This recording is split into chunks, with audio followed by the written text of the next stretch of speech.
Bu, apa tidak sebaiknya kita persiapkan semuanya dari awal, supaya nanti tidak keteteran?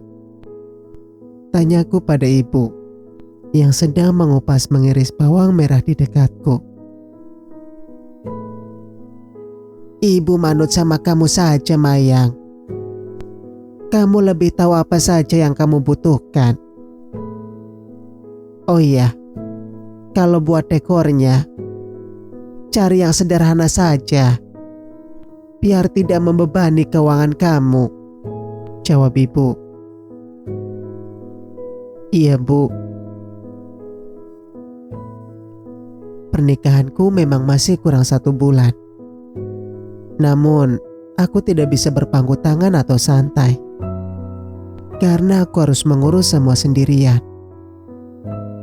Termasuk mencari dekor, make up, ataupun siapa saja yang nanti akan diundang. Karena kami adalah pendatang di kota ini, belum banyak teman ataupun kenalan yang kami punya. Bapak dan ibu sering berpindah tempat tinggal. Seingatku, sedari kecil aku sudah dibiasakan untuk beradaptasi dengan tempat baru. Walaupun aku sering protes dengan keputusan kedua orang tuaku, karena aku harus kehilangan teman sekolah yang baru saja aku kenal. Namun, hal itu menjadi biasa seiring berjalannya waktu. Hari ini, aku berencana ke kampung sebelah untuk melihat dekorasi sekalian menanyakan harga paket yang ditawarkan. Berbekal alamat dan nomor telepon dari Alia, teman kerjaku, aku mendatangi tempat tersebut. Akhirnya, aku sampai pada sebuah deretan ruko. Dan salah satunya adalah salon yang sekaligus menyewakan alat-alat pernikahan. Selamat siang, Mbak. Ada yang bisa saya bantu? Seorang wanita di usia 30 tahunan menyapaku ramah. Saya mau lihat-lihat dekor, Mbak, jawabku. Sebentar, saya ambilkan album fotonya ya. Lalu wanita tersebut meninggalkanku dan kembali lagi tak lama kemudian dengan membawa beberapa buah album. Nah, ini ada foto-foto dekorasinya, sekaligus ukuran dan harganya. Dekornya buat Mbak sendiri atau? Buat saya sendiri, Mbak, jawabku cepat. Mbak lihat-lihat saja dulu, siapa tahu ada yang cocok, ucapnya. Lalu meninggalkanku dengan tumpukan album tersebut. Mbak mau menikah? Seorang wanita tengah baya yang sedari tadi duduk di sana tiba-tiba bertanya padaku. Iya, Mbak, jawabku tergagap. Saya sepertinya pernah melihat Mbak, tapi lupa di mana, ucapnya lagi. Benarkah? Padahal kita baru saja bertemu loh. Kali ini aku menjawab dengan sedikit mengernyitkan kening. Benar, aku tidak bohong. Sebentar, aku ingat-ingat dulu sebentar. Oh iya, Mbak mirip banget sama Marlina, tetangga saya di kampung dulu. Tapi setelah dia melahirkan, gak pernah tahu kabarnya sekarang. Wanita tersebut berkata sambil menghela napas panjang. Dan hal itu membuatku penasaran. Memang kenapa dengan Marlina, Bu? Tanyaku kemudian.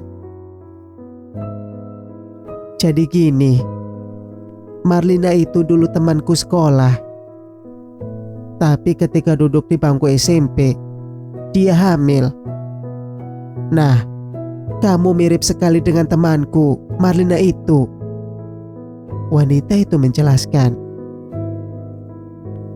Terus, anaknya di mana sekarang? Tanyaku makin penasaran. Dirawat neneknya, ibu dari Marlina Bu Jubaida. Dek. Dadaku seperti dipukul benda tumpul secara tiba-tiba mendengar nama terakhir seorang yang disebut oleh si ibu itu. Mataku menjadi berkunang-kunang. Mana mungkin namanya kebetulan sama, gumamku dalam hati. Kalau boleh tahu, siapa nama bapak temannya ibu? Tanyaku lagi.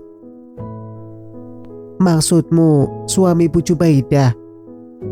Tanya ibu tersebut, dan kuiyakan dengan menganggukkan kepala. Kalau suami Bu Jubaidah, kalau nggak salah namanya Pak Singgih Waluyo. Pandangan mataku menjadi kabur. Semua terasa begitu gelap. Untuk sesaat, ku pejamkan kedua mataku. Apakah ini juga sebuah kebetulan?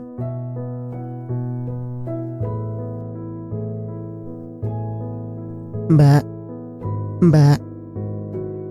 Terdengar samar-samar. Seseorang memanggil. Kurasakan sebuah tepukan halus di pipi. Pelan, ku buka mataku. Aku mengamati sekeliling sambil mengercapkan mata. Tercium aroma minyak kayu putih dan sedikit nyeri di kepala. Mbak gak apa-apa? Tanya mbak pemilik salon, sekaligus orang yang tadi memberiku album dekor. Saya tidak apa-apa mbak, cuma sedikit pusing. Sepertinya anemia saya kambuh, jawabku setelah menyadari apa yang terjadi padaku. Mbak minum dulu ini, teh hangat. Aku menerima segelas teh hangat yang disodorkannya, kemudian meminumnya hingga habis.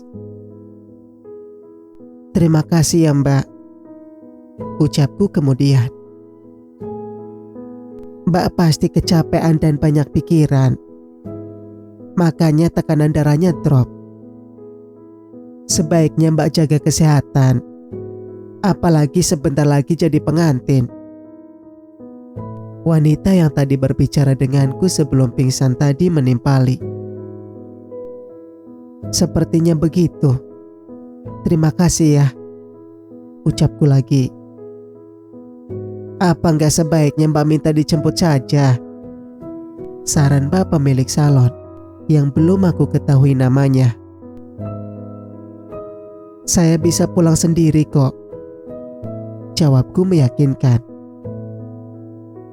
Kalau boleh tahu, mbak, tanya pemilik salon menanyakan namaku. Saya Mayang mbak, jawabku sambil mengulurkan tangan. Mbak Mayang tinggal di mana? Tanyanya lagi. Saya di RW 11 mbak. Nah, kebetulan Mbak Murti kan juga tinggal di RW 11. Biar bareng sama Mbak Murti saja pulangnya nanti. Kembali, pemilik salon menyarankan aku untuk pulang bareng Bu Murti, wanita yang membuatku pingsan tadi. Kamu RT berapa Mayang? Tanya Bu Murti. Saya di RW 50 Bu, jawabku. Berarti kita searah, dan kamu melewati rumahku, jawab Bu Murti. Setelah merasa lebih baik, aku memutuskan untuk pulang ke rumah. Dan tak lupa kuucapkan permintaan maaf pada pemilik salon, karena belum bisa memilih dekor hari ini. Mbak, saya minta maaf ya, karena telah merepotkan. Bukannya memilih dekor, saya malah pingsan, ucapku sedikit malu. Gak apa-apa mbak, Kan bisa lain kali. Oh iya, jangan terlalu capek, biar gak drop pas hari H nanti. Jaga kesehatan, pesannya. Akhirnya, aku pulang dengan dibonceng Bu Murti dengan menggunakan motorku. Sepanjang perjalanan, kami sama-sama terdiam. Bu Murti fokus mengendarai motor yang beliau bawa. Sementara aku masih memikirkan kata-kata Bu Murti di salon tadi. Mayang, kamu sudah lama tinggal di RW 11? Tanya Bu Murti mencoba mencairkan suasana. Belum lama, Bu. Sekitar 1 tahun, jawabku. Oh, pantesan kita gak pernah bertemu. Benar-benar dah ibu ini. Tadi pas di salon, beliau begitu percaya diri bilang kalau pernah bertemu denganku. Walau akhirnya aku hanya mirip seseorang yang pernah dia kenal. Kini dia mengatakan kalau belum pernah bertemu. Bu Murti sudah lama tinggal di kota ini? Tanyaku kemudian. Sudah lebih dari 10 tahun aku tinggal di sini. Dulu aku tinggal di Kediri, ucapnya. Di Kediri, Bu? Tanyaku penasaran. Iya, aku asli Kediri. Bukankah ibu dan bapakku juga asli Kediri? Aku ingat. Dulu ketika kami tinggal di Kota Batu, Malang, Papa mengurus surat pindah. Dan saat itu Papa harus pulang ke Kediri untuk meminta surat pindah dari desa. Kalau tidak salah, saat itu aku sudah kelas 4 SD. Jadi cukup mengerti apa yang terjadi saat itu. Jangan melamun, Mbak. Di tikungan depan, belok kanan, rumah saya. Kamu mau mampir ke rumahku? Bu Murti menawariku untuk mampir. Sebaiknya saya langsung pulang saja, Bu. Kan saya sudah dekat. Ibu turun di depan rumah. Jangan di sini. Kejauhan nanti kalau jalan, ucapku ketika Bu Murti hendak memberhentikan motornya. Bu Murti kembali melajukan motor menuju ke rumahnya. Dan tak lama kami berhenti di depan sebuah rumah mungil berwarna hijau lumut. Nah, ini rumah ibu. Kamu bisa main ke sini kalau ada waktu luang. Jadi kamu beneran gak mau mampir dulu? Tanya Bu Murti. Terima kasih, Bu. Sebaiknya saya langsung pulang saja, tolakku halus. Aku melajukan motor metikku dengan kecepatan sedang. Singkat cerita, Assalamualaikum, ucapku sebelum masuk ke dalam rumah. Waalaikumsalam. Terdengar suara ibu menjawab salam dari dalam. Kau sudah pulang? Apa sudah dapat dekor yang cocok? Tanya ibu penasaran, karena aku pulang cepat. Belum, Bu. Besok aku lanjutkan. Hari ini kepalaku sedikit pusing, jawabku. Mendengar jawabanku, raut wajah ibu berubah menjadi cemas. Keningnya berkerut dan punggung tangannya mulai berkeriput. Dia mengusap keningku. Ada sedikit rasa haru melihat apa yang dilakukan ibu. Wanita yang saat ini berdiri di hadapanku, yang banyak orang mengira sebagai nenekku, menatapku tajam. Kembali aku teringat ucapan Bu Murti di salon tadi. Benarkah wanita ini, yang seumur hidupku ku kenal sebagai ibuku, adalah Tidak, wanita ini adalah ibuku. Bisa saja ketika menikah ibu dan bapak memang sudah sedikit berumur.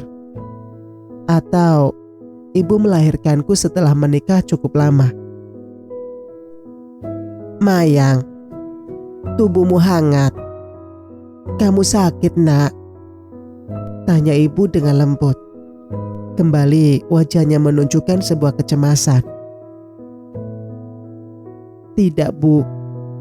Mungkin hanya kecapean, jawabku sambil mencium dan meletakkan tangannya di pipi. Kamu istirahat saja dulu. Ibu gak mau kamu jatuh sakit.